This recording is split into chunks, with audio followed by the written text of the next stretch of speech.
열왕기상 17장 1절에서 16절 말씀을 함께 읽도록 하겠습니다. 길르앗에 우거하는 자 중에 디셉 사람 엘리야가 아합에게 말하되 내가 섬기는 이스라엘의 하나님 여호와께서 살아계심을 두고 맹세하노니 내 말이 없으면 수년 동안 비도 이슬도 있지 아니하리라 하니라.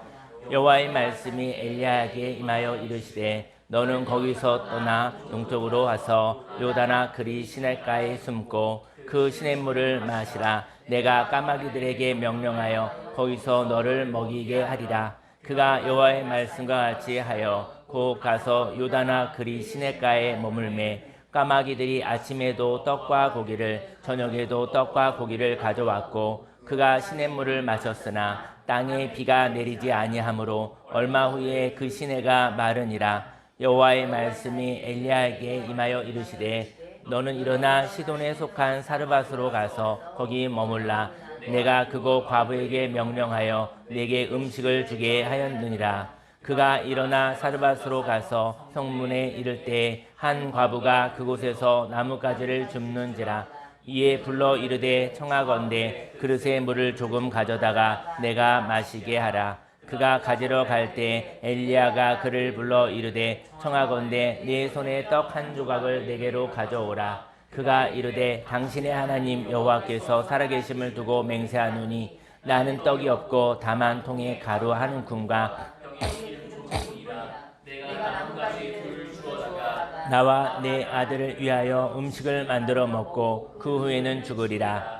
엘리야가 그에게 이르되 두려워하지 말고 가서 내 말대로 하려니와 먼저 그것으로 나를 위하여 작은 떡 한 개를 만들어 내게로 가져오고 그 후에 너와 내 아들을 위하여 만들라. 이스라엘의 하나님 여호와의 말씀이 나 여호와가 비를 지면에 내리는 날까지 그 통에 가루가 떨어지지 아니하고 그 병에 기름이 없어지지 아니하리라 하셨느니라.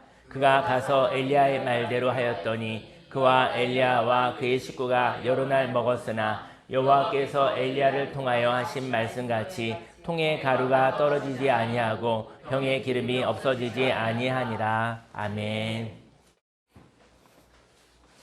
성경 본문 말씀을 근거로 하나님 나라를 위하여 먼저 조금 드리고 나중에 전부로 살아요 라는 제목으로 하나님의 말씀을 증거하도록 하겠습니다.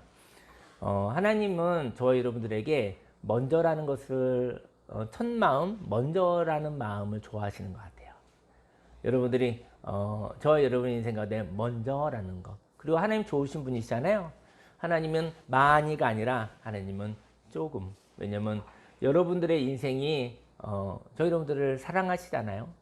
저희 여러분들에게 많이 그러면 우리가 어떻게 살아갈 수 있겠습니까? 사랑은 우리들은 많이 받고 싶지만 하나님은 저와 여러분들을 배려하여 조금이라고 얘기하시는 것이죠.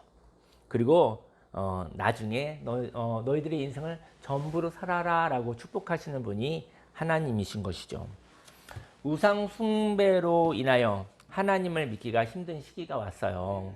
모든 사람이 여백이 없었어요. 그래서 자기의 마음에 조금도 하나님이 거하실 자리가 없는 꽉 찬 인생을 살았어요. 모든 사람이 노력으로 살았습니다. 그리고 자신의 노력이 전부였으며 어떤 일이 성취되면 이것은 은혜가 아니라 자신의 노력으로 행한 당연한 결과였던 것이죠. 당연한 결과란 너무 열심히 살아서 무엇인가가 이루어져도 감사가 없는 마음입니다. 여러분들이요, 꽉 채워서 살잖아요. 그러면 저 여러분들은 당연하죠. 그리고 감사는 없죠. 그리고 인생은 당연해 이런 사람은 늘 미치는 인생이기 때문에 뭘 손해봤을까 거기에 관심이 많이 있는 것입니다. 하나님의 나라와 의는 보배로운 것입니다. 여러분, 저 여러분들이 하나님의 나라를 향한 그런 사모함이 있었으면 좋겠습니다. 이 세상에 재미있는 일 별로 없는데 하나님 나라 보니까 죽고 싶은 마음에 소망이 있고 정말 재미 하나도 없는 인생 가운데 재미가 있는 인생. 에덴은 조이, 바로 즐거움이라는 뜻을 가졌잖아요. 여러분의 인생 가운데 인생이 정말 재미가 없어, 인생이 좀 즐거웠으면 좋겠어. 이것이 바로 하나님의 나라와 의를 바라보는 것인 것이죠. 하나님의 나라와 의는 이렇게 보배로운 것입니다. 그래서 하나님의 나라가 임하면 저와 여러분들의 수고가 있었다 할지라도 여러분들 많이 노력하고 살고 계시죠? 하지만 여러분들의 수고가 있다 하더라도 하나님의 나라는 선물과 같은 것입니다. 여러분, 노력해서 받은 것은 대가이지 선물이 아니에요. 선물은 사랑이에요. 저 여러분들이 누가 와서 짜잔 하고 선물하면 그것은 내가 이만큼 일했으니까 대가를 주는 건 당연하지. 선물을 줬는데 당연하지? 정말 선물하고 싶지 않습니다. 근데 저 여러분 선물을 썼을 때 나에게 이런 선물을 내가 열심히 일해서 선물을 줬구나. 아니요. 사랑하니까 선물을 주신 것이죠. 은혜는 바로 선물과 같은 마음인 것이죠. 하나님은 저와 여러분들에게 선물을 주시는 분이시지 저 여러분들의 수고의 대가를 주시는 분은 아니신 것이죠. 저와 여러분들의 수고의 대가를 주시는 분은 그것은 저와 여러분들은 주인이 있는 거예요. 주인이 있는 거예요. 그러면 여러분들이 대가를 받고 싶은 사람은 종으로 사는 것입니다. 여러분, 하나님은 저와 여러분들의 아버지이십니다. 하나님은 저와 여러분들에게 은혜 주시기 원하시고 하나님은 저와 여러분들에게 선물 주시기를 원하시는 것이죠. 저 여러분들 오늘 저희 여러분들은 열심으로 저희 여러분들이 열심으로 무엇인가를 이루었습니다. 그 이름이 무엇일까요? 이루는 것인데 그것이 무엇일까요? 그것이 하나님의 나라입니까? 아니면 저와 여러분들의 욕심입니까? 만약 이루어진 것이 욕심이라면 그 욕심이 이루어져도 감사하지 않아요. 여러분 욕심을 위해서 얼마나 열심히 사는지 아십니까? 욕심을 위해서는 잠도 자지 않아요. 밥도 먹지 않아요. 쉬지도 않아요. 그러면서 사는 것이 욕심의 삶이에요. 욕심의 삶은요 멈출 수 없어요. 그리고 과하게 사는 거예요. 그래서 욕심으로 사는 사람은 욕심으로 사는 것이 너무나 힘들어요. 근데 욕심으로 사는데 욕심대로 다 이루어지면 욕심으로 살만합니다. 하지만 욕심을 부려도 욕심을 이룰 수 없는 것이 인생인 것이죠. 근데 욕심이 이루어지잖아요. 그래도 감사함이 없어요. 왜냐면 욕심은 이루어져도 그 욕심을 이루기까지 신경 쓰며 인생을 갈아 넣은 수고의 값이 너무너무 많아서 그는 행복하지가 않은 것이죠. 욕심으로 살지 마십시다. 왜냐면 욕심으로 살고 욕심을 이룰 수도 없지만 욕심을 살고 나면 억울함밖에 없는 거예요. 너무 미치는 인생을 살아간 것이죠. 여러분 너무 많이 수고하셨습니다.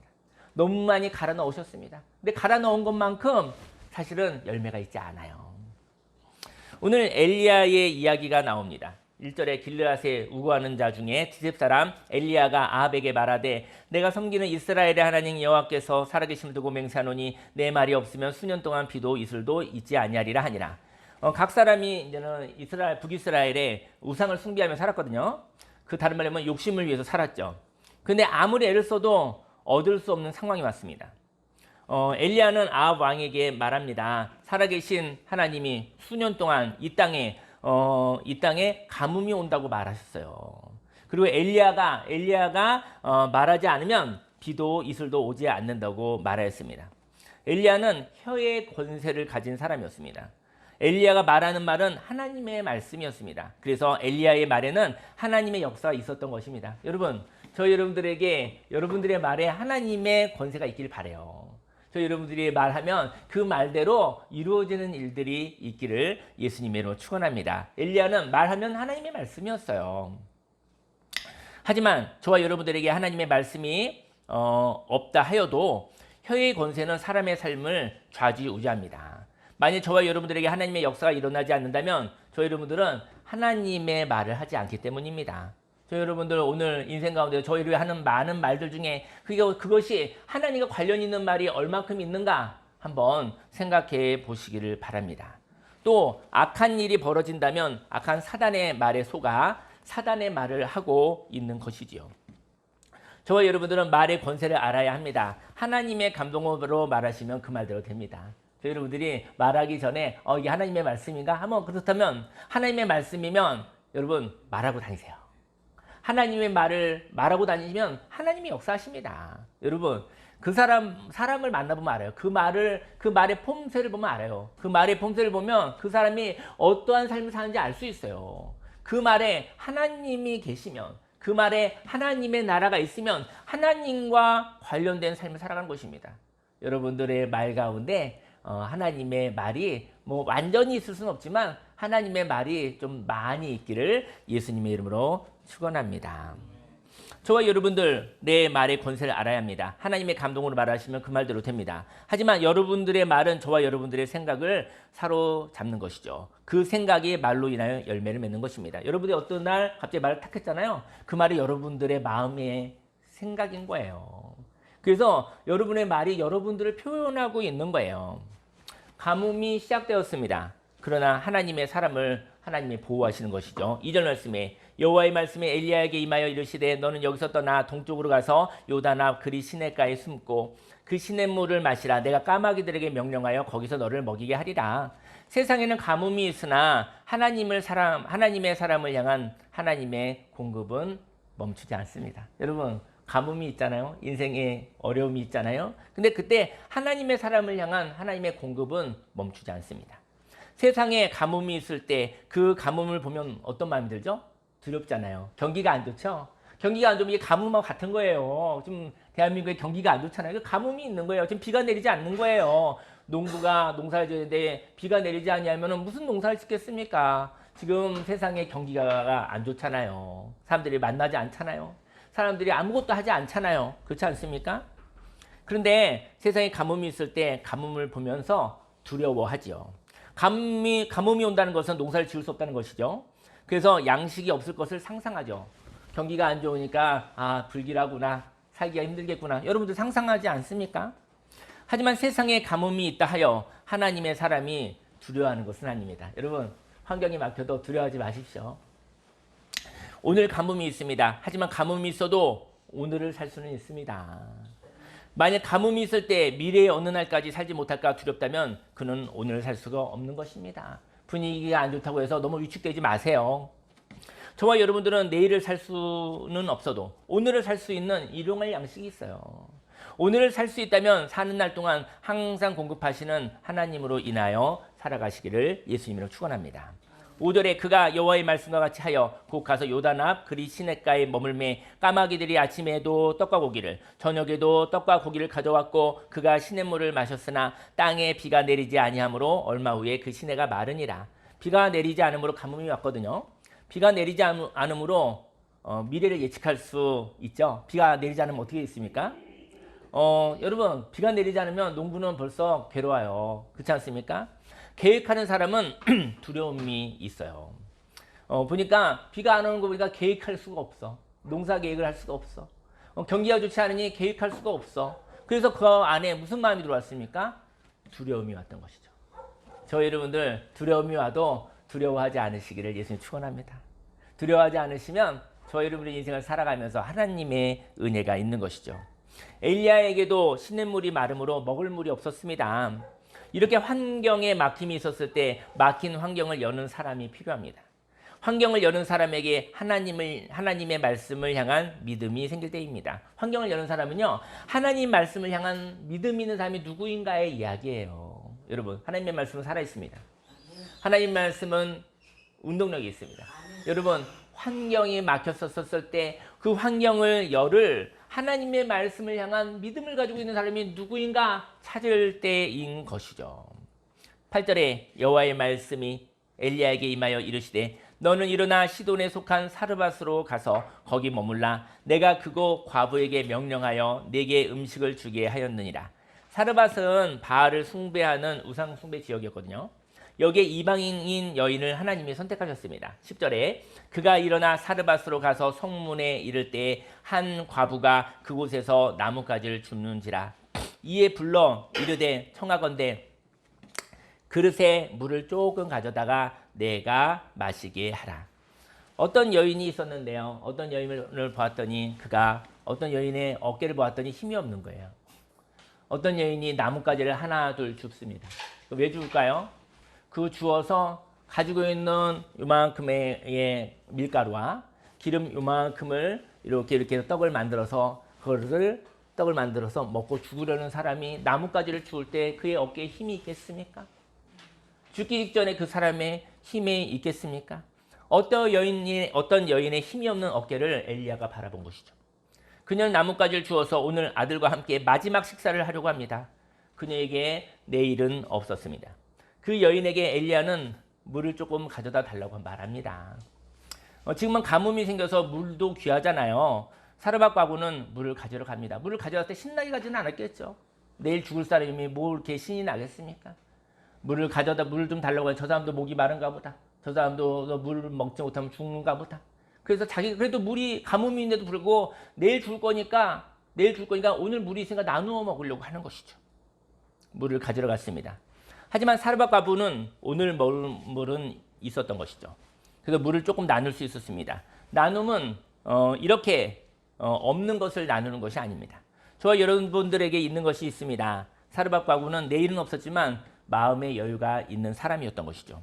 근데 여기에 엘리야는 염치 없는 요구를 합니다. 11절에 그가 가지러 갈 때 엘리야가 그를 불렀어요. 물 좀 갖다 주세요. 근데 물을 가져가니까 불렀어요. 부르고 이르되 청하거든 네 손에 떡 한 조각을 내게로 가져오라. 물을 갖다 주니까 떡을 갖다 달라고 하는 거예요. 소망이 없는 사르밧 과부에게 떡 한 조각을 가져오라는 것이었습니다. 내일 죽을 사람한테 떡을 하나 가져오라는 것이 저는 인간적으로 보면 너무한 이야기 아니에요. 근데 이것을 저 여러분들이 너무하다고 동의하시면 저와 여러분들은 죽음의 정체성을 가지고 있는 사람이에요. 죽으려는 사람을 왜 괴롭혀? 그냥 저렇게 마지막 거 이렇게 떡 만들어서 아들과 먹고 죽지. 왜 그 사람을 괴롭히냐는 것이죠. 근데 벌써 그 사람이 죽을 거라는 죽음의 정체성을 저와 여러분들이 동의하신 거예요. 저 사람 죽을 사람이니까 내버려 두자. 죽을 사람 괴롭히지 말자. 이렇게 얘기를 한 것이죠. 어쩌면 지금 사르밧 과부는 마지막 가지고 있는 밀가루와 기름으로 떡을 만들어 먹을까 생각하기도 하였지만 그의 마음에 영혼의 힘이 없었다면 떡을 만드는 것을 그만둘지도 몰라요. 왜냐면 이렇게 나뭇가지 2개를 주워서 떡을 만들고 죽어야겠다고 생각하는데 근데 갑자기 이 떡을 먹어서 뭐 하겠습니까? 그냥 죽어버릴까? 이 마음이 없겠습니까? 떡 한 덩어리 더 먹으면 뭐 하겠습니까? 하루 더 살면 뭐 하겠습니까? 그냥 죽어버릴까? 그 마음 있겠습니까? 없겠습니까? 근데 그러한 상황일 수도 있는 것이죠. 왜냐하면 떡을 먹지 않고 죽으나 별로 다르지 않기 때문입니다. 사르밧 과부에게는 힘이 필요했습니다. 그 힘은 하나님이 주신 것을 누리는 것이었습니다. 사르밧 과부가 힘이 나려면 어떻게 되죠? 떡을 먹으면 힘이 날 것 같아요. 여러분 떡 먹기 전과 떡 먹고 후가 좀 달라요. 떡 먹기 전에는 죽고 싶지만 떡 먹고 나면 좀 하루 더 살고 싶은 마음도 있어요. 여러분 너무 힘이 없는데 밥 먹고 나면 조금 더 살아볼까? 여러분 너무 재미없어 죽을 것 같은데 한번 놀아보면 하루 더 놀다 갈까? 이런 마음이 있는 것이죠. 여러분 저 여러분들에게 일용할 양식이 있습니다. 저 여러분들 영원히는 1년 10년은 살 수 없어도 오늘 하루는 살 수 있는 것이죠. 사르밧 과부에게는 힘이 필요했습니다. 그 힘은 하나님이 주신 것을 누리는 것입니다. 어쩌면 나뭇가지를 모았으나 그에게 낙심이 있었다면 떡을 만들지 않았을지도 모릅니다. 12절에 그가 이르되 당신의 하나님 여호와께서 살아계심을 두고 맹세하노니 나는 떡이 없고 난 지금 떡이 없습니다. 다만 통에 기름 한 움큼과 병에 기름 조금 있을 뿐입니다. 내가 나뭇가지를 둘을 주워다가 나와 내 아들 위하여 음식을 만들어 먹고 그 후에는 죽을 것입니다. 라는 사르밧 과부의 마음이었던 것이죠. 소망이 없는 사르밧 과부는 자신의 사정을 말합니다. 여러분 인생 가운데 힘들 때 어려울 때 자신의 사정을 말하면 살아요. 여러분 이때 엘리야와 이야기가 안 했었으면 아마 사르밧 과부는 죽었을 거예요. 여러분 나 괴롭습니다. 나 힘듭니다. 나 부족합니다. 나 억울합니다. 이런 얘기를 하는 사람은 죽을 사람은 얘기합니다. 죽지 않을 사람은 얘기하고요. 죽을 사람은 얘기하지 않습니다. 그 얘기 하나만 얘기하고 죽으나 얘기 안 하고 죽으나 죽을 건데 차라리 치사하지 않게 얘기 않고 죽죠. 말하는 사람은 살 사람입니다. 인생 가운데 즐거움이 있어도 말하십시오. 인생 가운데 힘듦이 있어도 말하십시오. 말하는 사람은 살겠다는 이야기인 거예요. 사르밧 과부는 두려움 속에 있었습니다. 그에게 식사는 마지막 식사였습니다. 그리고 죽음이었습니다. 엘리야는 두려움 가운데 있는 사르밧 과부에게 복음을 전합니다. 13절에 엘리야가 그에게 이르되 두려워하지 말고 가서 네 말대로 하려니와 먼저 그것으로 나를 위하여 작은 떡 1개를 만들어 내게로 가져오고 그 후에 너와 네 아들을 위하여 만들라. 여러분 이 성경 많이 읽어보셨죠? 근데 제가 이번에 성경 조금 자세히 읽어보니까 엘리야가 사르밧 과부에게 얘기하더라고요. 먼저라고 얘기하더라고요. 먼저 그것으로 나를 위하여 작은 떡 1개를 만들어. 저 옛날에는 이거 다 먹었나 이 생각을 했었는데 먼저 나를 위해서 작은 떡 하나를 만들어주고 그 후에 남은 것은 너와 네 아들이 먹었으면 좋겠다라고 이야기하는 것이죠. 여러분들 인생 가운데 나를 위해서는 음식 안 만드는 사람들 있죠. 그죠? 그리고 가족을 위해서, 이웃을 위해서는 음식 만드는 사람 있죠. 그 이웃을 만들면 어떻게 되겠습니까? 남습니다. 남으면 나도 먹는 것이죠. 여러분 인생 가운데 함께 사는 것이 그게 참 좋은 것 같아요. 오늘 성경 말씀에 엘리야가 얘기하죠. 떡을 만들게 하려고 하는 거예요. 그래야 사르밧 과부도 떡을 먹을 테니까. 낙심해서 떡을 안 만들 수도 있어요. 떡을 만들어서 나를 위해서 조금 주고 그다음에 나머지는 너와 네 아들을 위해서 먹어라. 떡을 먹이고 싶은 것이죠. 떡을 먹으면 다시 살 수 있는 힘이 있기 때문인 것이죠. 두려움 가운데 있는 사람이 큰 떡을 먹는 것과 작은 떡을 먹는 것이 무엇이 다르겠습니까? 저와 여러분들이 오늘이 최후의 만찬이라면 밥 한 공기 먹는 것과 밥 두 공기 먹는 것이 무엇이 다르겠습니까? 오늘이 마지막이요 다음이 없다면 오늘의 만찬은 마지막이라는 의미만 있을 뿐 양이 많고 적음은 중요하지 않은 것이었던 것이죠. 어쨌든 하나님이 엘리야를 통해서 죽으려는 사르밧 과부에게 떡을 먹이고 싶었던 것이죠. 엘리야는 사르밧 과부에게 오늘이 마지막이 된다 하여도 두려워하지 마십시오. 인간적으로는 오늘이 마지막입니다. 하지만 당신이 가진 자유로 오늘의 삶을 선택할 수 있습니다. 그 선택은 오늘 당신에게 허락된 삶 속에서 하나님의 나라를 위하여 먼저 드릴 수 있는 기회가 있습니다. 하나님이 주신 당신의 삶 속에서 먼저 하나님께 드리듯 작은 떡 한 개를 가져올 수 있겠습니까? 그리고 나머지로 당신과 당신의 아들을 위하여 떡을 만들 수 있겠습니까? 먼저 이 작은 떡이 하나님과의 관계를 여는 것이라는 것을 아십니까? 여러분, 사람이 낙심되어질 때는요, 자기를 위해서 못 살아요. 낙심된 사람은요, 자기를 위해서 살려면 난 죽을 거야 그러죠. 내가 뭘 살 거야 그렇죠. 하지만 하나님을 위해서 사실은 인생을 살아가고 그리고 저 여러분에게 남은 인생이 있는 것이죠. 하나님이 떡이 먹고 싶어서 떡을 만들어 달라고 했습니까? 그에게 삶의 의미를 부여하고 싶었던 것이죠. 근데 사르밧 과부는 참 좋은 사람인 것 같아요. 왜냐면 죽으려는 사람이 물 좀 갖다 달라고 해서도 물도 좀 갖다 주고 또 떡 요만큼 있는데 그것에 대해서 했었을 때 그래도 그것을 해보려고 하잖아요. 참 좋은 사람 아닙니까? 하지만 하나님이 그 사람을 살리고 싶은 것이죠. 14절에 이스라엘의 하나님 여호와의 말씀이 나 여호와가 비를 지면에 내리는 날까지 그 통에 가루가 떨어지지 아니하고 그 병에 기름이 없어지지 아니하리라 하셨느니라. 하나님이 엘리야에게 말의 권세를 주셨습니다. 그가 가서 엘리야의 말대로 하였더니 그와 엘리야와 그의 식구가 여러 날 먹었으나 여호와께서 엘리야를 통하여 하신 말씀같이 통에 가루가 떨어지지 아니하고 병에 기름이 없어지지 아니하니라. 죽을 사람의 정체성을 가진 사람이 있습니다. 하지만 복음이 있습니다. 죽을 사람의 정체성을 가진 사람이 죽음을 두려워하지 않는다면 자신에게 허락된 삶에서 오늘 가치 있는 삶을 향하여 자유를 사용합니다. 오늘 있잖아요. 아직 자유가 있는 사람이 있습니다. 저희 여러분들은 아직 자유가 있어요. 오늘이 있잖아요. 이 사람은 생명이 있는 사람입니다. 이 생명을 자유로 하나님의 나라를 위하여 먼저 사용할 수 있다면 하나님의 관계를 여는 것입니다. 하나님이 작은 떡 하나가 무엇이 필요하겠습니까? 씨앗을 심으면 식물에서 열매가 납니다. 그죠? 아침에 눈을 뜨면 상추가 자라나고 꽃이 피고 열매를 맺습니다. 없는 것 같은 것에서 생명이 생깁니다. 여러분, 이게 싹이 나고 이렇게 상추가 나고 꽃이 피고 이거 전에는 없었던 거잖아요. 없었던 건데 아침에 눈을 떴더니 이게 생겨나 버린 거잖아요. 그죠? 없었잖아요. 근데 비를 맞고 햇볕을 쬐더니 이게 상추 이파리가 나온 거예요. 그죠? 꽃이 핀 거예요. 열매가 맺힌 거예요. 없었던 거잖아요. 없는데 있었던 거잖아요. 있게 된 거잖아요. 여러분, 저는 믿을 수 없어요. 뭘 믿을 수 없냐면 분명히 그 그릇에 밀가루 요만큼밖에 없었거든요. 기름이 요만큼밖에 없었거든요. 그게 어떻게 계속 생겨납니까? 그게? 그거 일어날 수 없죠. 있을 수 없는 일이죠. 근데 여러분, 어제 없었던 상추 이파리가 나오는 것은 믿을 수 있습니까? 상추에게 나오는 거 그거 믿을 수 있습니까? 어디서 나온 겁니까? 어디서 나온 겁니까? 이게 없었던 꽃봉오리가 꽃이 생긴 거 어디서 나온 것입니까? 이게 무엇이 더 힘들겠습니까? 여러분, 오늘 아침에 눈을 뜬 거 이게 당연한 겁니까?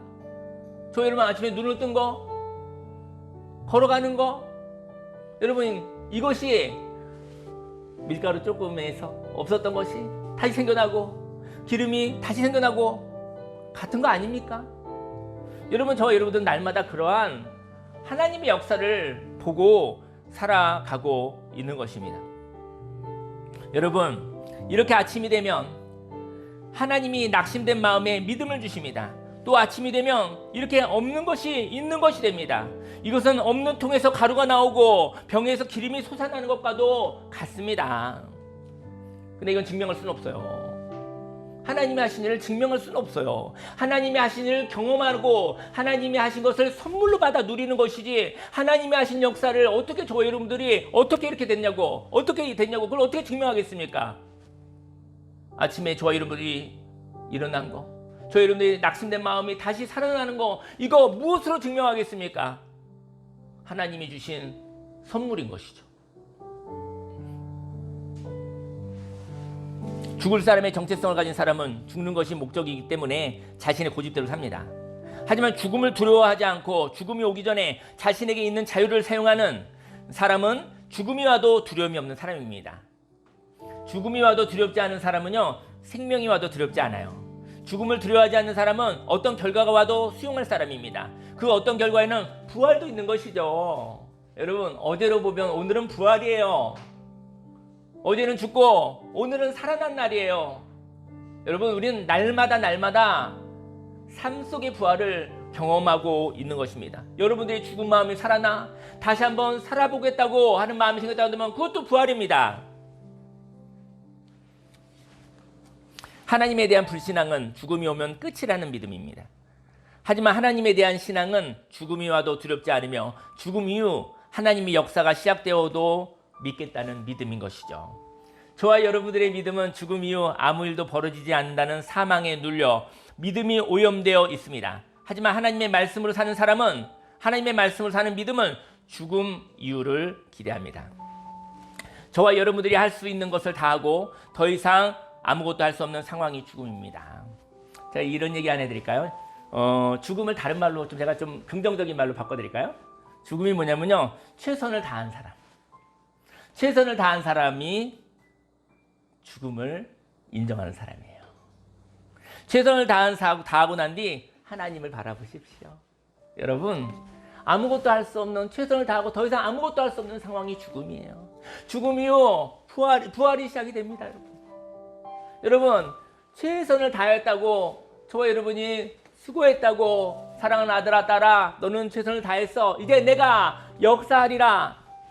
여러분 온수만이 사단은 저와 여러분들에게 아직도 부족하다고, 최선을 다하지 않았다고 비난하지만 하나님은 저와 여러분들에게 최선을 다한 내 사랑하는 아들아 딸아 내가 이제 역사하리라. 여러분 하나님 저 열심히 살았고 최선을 다했습니다. 하나님 제가 할 수 있는 것은 다 했습니다. 하지만 이제 은혜가 필요합니다. 이제 하나님의 은혜가 필요합니다. 내가 할 수 있는 것은 다 해보았습니다. 더 할 수 없습니다. 그렇게 하나님께 영광을 올려드리시기를 예수님의 이름으로 축원합니다.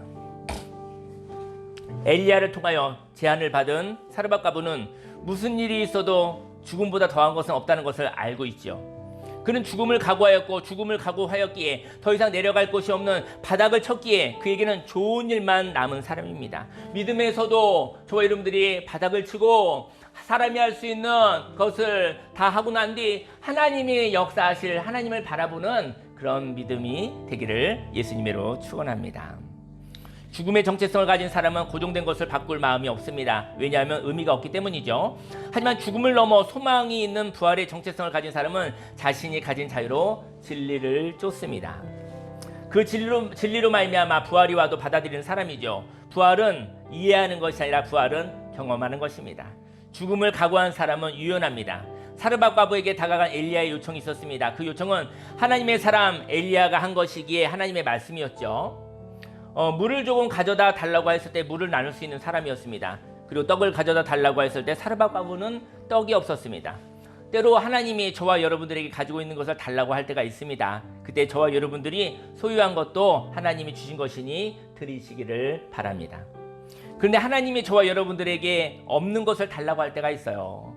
또 저와 여러분들에게 지금 가지고 있지 않은 것이 있습니다. 하지만 밀가루 한 움큼과 기름이 조금 있습니다. 지금 떡은 없지만 밀가루와 기름이 조금 있습니다.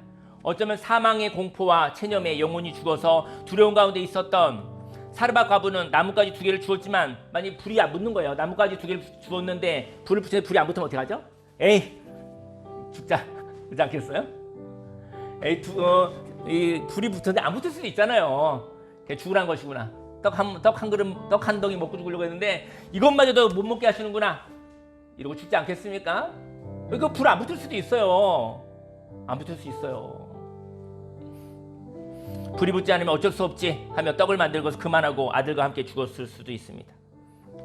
사르밧 과부가 얘기를 하죠. 불이 붙었어요. 아들아, 오늘 살 힘이 없구나. 이제 함께 죽자구나. 더 살면 못하겠니? 살아보았자 고생밖에 없구나. 그러면 아들은 힘없는 아들이 이렇게 했죠. 그래요 어머니, 함께 죽어요 하고 죽었을 수도 있습니다. 하지만 떡을 만들어서 하나님이 달라고 하였으니 아들아, 떡을 만들어서 하나님께 드리자. 작은 떡 하나를 드리고 우리가 남은 것을 먹을 수 있으니 떡을 만들어 보자. 예 어머니, 그래요, 떡을 만들어요. 그리고 하나님께 드리고 우리 남은 것을 먹어요. 떡을 하나님께 드리고 떡을 먹으니 아들아, 오늘 살 힘이 있구나. 오늘 잠을 자고 난 뒤 내일 그릇에 떡을 만들 밀가루가 생기고 기름이 생기면 그때 떡을 만들고 먹고 살아볼까? 그래요 엄마, 오늘 잠을 자요. 아침이 되었어요. 엄마, 밀가루가 생겼어요. 그리고 기름도 생겼어요. 오늘도 하나님께 떡을 조금 만들어 드리고 남은 것을 먹어요. 하나님은 좋으신 분이십니다. 하나님은 낙심한 사르밧 과부에게 작은 떡을 만들어 달라고 하셨습니다. 그리고 남은 것은 아들과 먹으라고 하셨습니다. 저 여러분들에게 사명이 있습니까? 사명 좀 힘들어 보이잖아요. 작은 떡을 하나님께 드릴 삶이 있습니까? 하나님 전부 달라고 하지 않고 작은 떡 하나 만들어 줄래? 그게 삶의 의미입니다. 그게 하나님의 나라입니다. 하나님이 오늘은 가치 있는 날입니다. 저와 여러분들이 가지고 있는 것으로 무엇인가를 할 수 있는 기회의 날입니다. 저와 여러분들의 삶으로 작은 떡을 만들고 남은 떡을 먹으시고 살아가시길 바랍니다. 작은 떡을 하나님께 드릴 수 없다면, 하나님이 주신 모든 것으로 욕심을 위하여 산다면 여기에 생명의 여운이 없습니다. 저와 여러분들이 할 수 있는 것으로 먼저 하나님께 영광을 올린다면 여기에 남는 역사가 있죠. 하나님이 주신 삶을 자기를 위하여 다 사용한다면 하나님과의 교제가 없는 것입니다. 오늘 하나님이 오늘 주셨습니다. 그리고 오늘을 살 수 있는 믿음을 주셨습니다. 오늘에 하나님께 먼저 드릴 만한 가치 있는 삶이 있다면 하나님이 공급하시는 삶을 사는 것입니다. 여러분, 네, 기도하기 원해요. 하나님이 저희 여러분들에게 먼저 작은 떡 하나를 만들어 나에게 줄 수 있니?